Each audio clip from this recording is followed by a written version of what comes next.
Voilà, alors comme souvent, tout est dans la notice, sauf que c'est vrai que c'est pas toujours très simple, c'est pas toujours très convivial.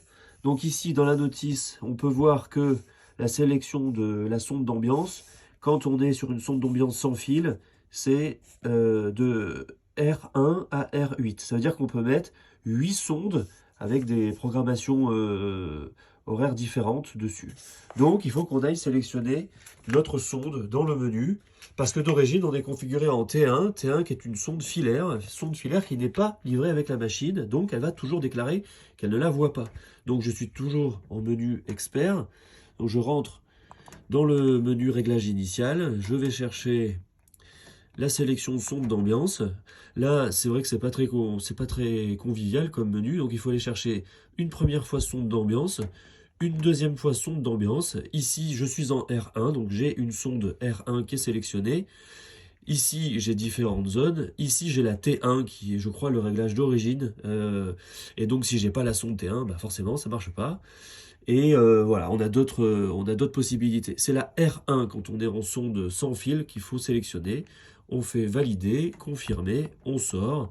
Et là, normalement, il ne nous dit plus qu'on a un problème sur la sonde. Voilà, de relancer la machine. Elle va pouvoir repartir. On va juste aller regarder les températures, parce que ça c'est quand même hyper important. Il faut le faire régulièrement. Il n'y a que ça qui indique que la machine en fait fonctionne correctement. C'est si les températures ne sont pas bonnes qu'on peut éventuellement appeler son installateur pour dire je comprends pas, les températures sont pas bonnes. Donc lecture des températures. Alors c'est pas du temps réel. Là il va chercher les températures, il va les afficher. Là elle vient de démarrer. Donc le circulateur il se met en route. Voilà, il faut lire la hauteur manométrique totale ici. Donc là, on est à peu près à 1,8.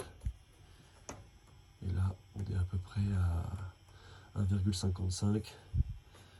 Ça fait environ 3 mètres de hauteur manométrique totale.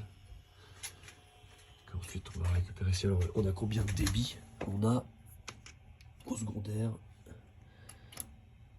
environ 15 litres minute. 3 mètres. On est pile poil dans la zone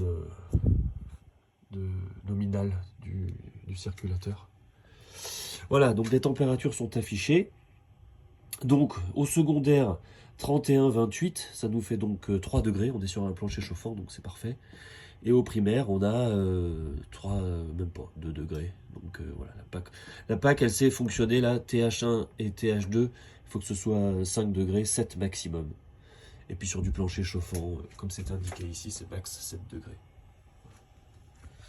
Et donc notre débit primaire doit être légèrement supérieur et on est effectivement à 22.